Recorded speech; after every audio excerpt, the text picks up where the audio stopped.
And how did that help you then build the relationships and navigate within the company? I mean, sports is a way of connecting people, right? Yeah.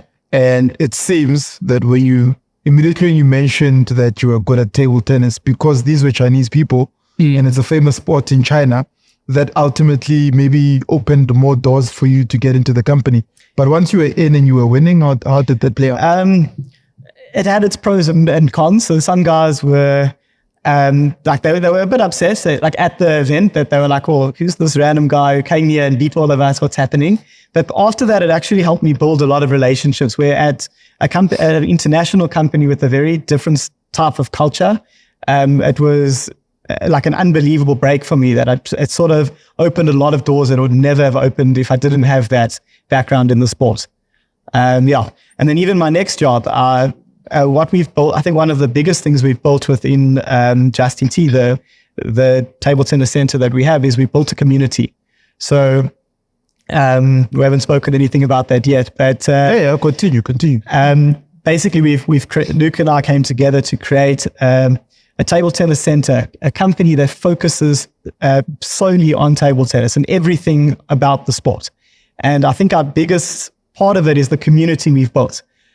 We have people from all walks of life, all ages, all coming together to play the sport. They never, ever would have been exposed to each other before. And my next job actually came from within that community. One of the guys knew someone else that got me into the next door for me. So for sure, it's been an unbelievable experience, an unbelievable part of my life that's opened so many doors for me. So there's one thing about loving a sport, right, Luke?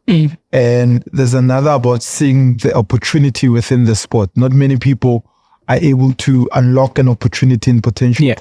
So for you, as you went through the sport throughout high school, eventually you got into tax. Yeah. And I don't think you knew that it would actually land you there when you were playing the sport. Yeah. And eventually you built a business around the sport. Yeah. I mean, take us through how you eventually got that.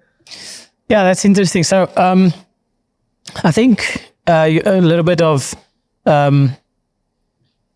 table tennis, or at least in the South African context or in Africa, it's not going to make you rich, right? So like, you're not going to be like a footballer and be this superstar and have all these endorsement deals. You're not the next Steven Pienaar. Yeah, exactly.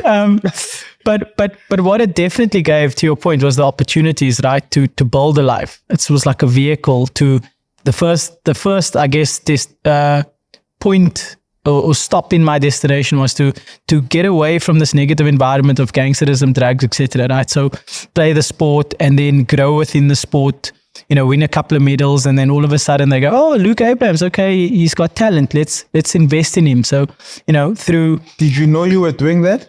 I think people told me. So I think my was again like that relationship. You keep winning and I'll keep supporting. That started early on in my career with my school teacher. Right. So there was something for you to gain through the winning. 100%. No win, no support. 100%. Wow. So I think I won my first medal as a cadet. It was the first silver medal South Africa won in Africa.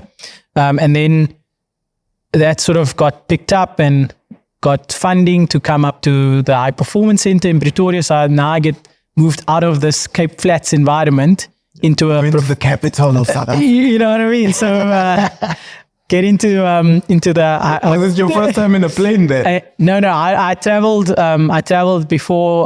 Went to Canada, Malaysia. Oh, yeah, Egypt before because of the sport. 100%. How can you skip something like that, man? Oh, sorry, man. Okay, yeah. Okay, so let's rewind again. So, I guess it wasn't typical for a 12-year-old or a 13-year-old to travel the world, go to different countries from the Cape Flats.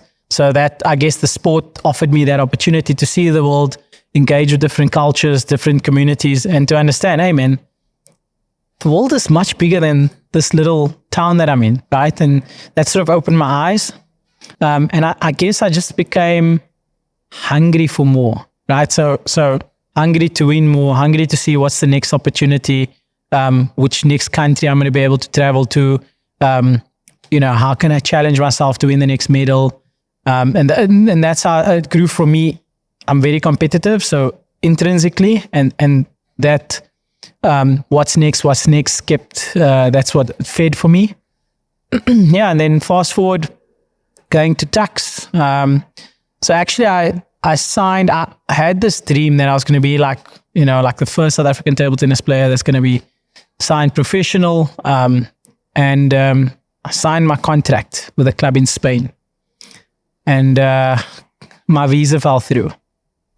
So I was devastated. I think I was probably like 18 years old or something, somewhere around there, 18, 19.